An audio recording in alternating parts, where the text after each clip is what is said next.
Her er vores video om deskriptiv statistik.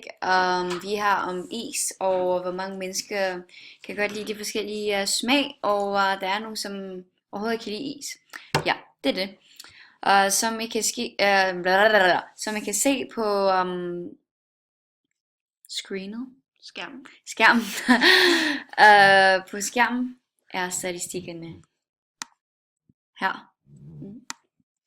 Eller Det herude, som vi nu markerer, er alle vores observationer. Vi har 16 forskellige observationer i vores observationssæt. Vores observationssættets størrelse er altså 16. ja. Og hyppighed. Hyppighed er hvor ofte noget Ses. hvad? Hvor Noget ofte ses, ja. i observationssæt. Så for eksempel tallet 2. Det viser sig en gang i den her tabel her. Så 3 viser sig en gang, altså 9 viser sig 3 gange, 1, 2, 3, ja, og så videre. Det forstår jeg godt. Og næste er hyppighedstabel, det har vi også lavet, den er her. Ja, hvor man har sat den op i rækkefølge fra laveste tal til højeste tal, og ude på den anden side vist, hvor mange gange det ses i tabellen. Typetal. Det er det tal, som observeres flest gange. Det er 9. Ja, i det her tilfælde.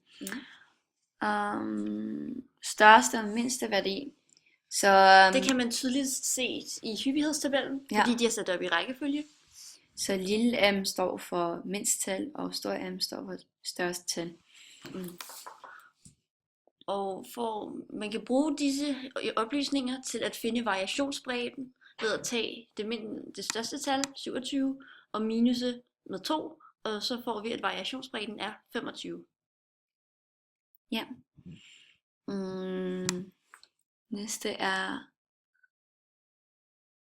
vi har skibet over kumuleret hyppighed, fordi vi ikke kunne finde ud af det. Jeg bare glemte det. Middeltal. Middeltallet er, vi skal bare have 193 divideret med 16, fordi 193 er summet af alle tallene, og så dividerer vi med 16, fordi der er 16 kategorier, og så får vi 12,0625. Som vi kan runde op til 12,1. Ja. Som er gennemsnittet af alle tallene. Okay. Ja, det er middeltal. Ja. Medianen. Median, det er det midterste tal i den, i vores hyppighedstabel. Og det er 9.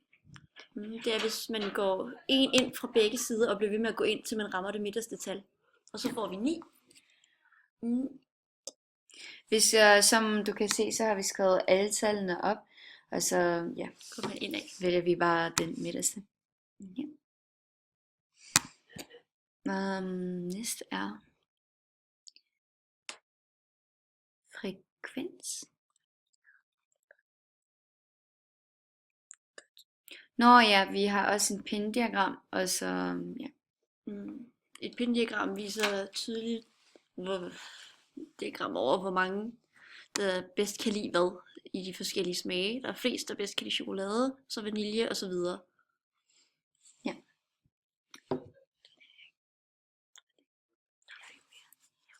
Og det var vores video. Okay.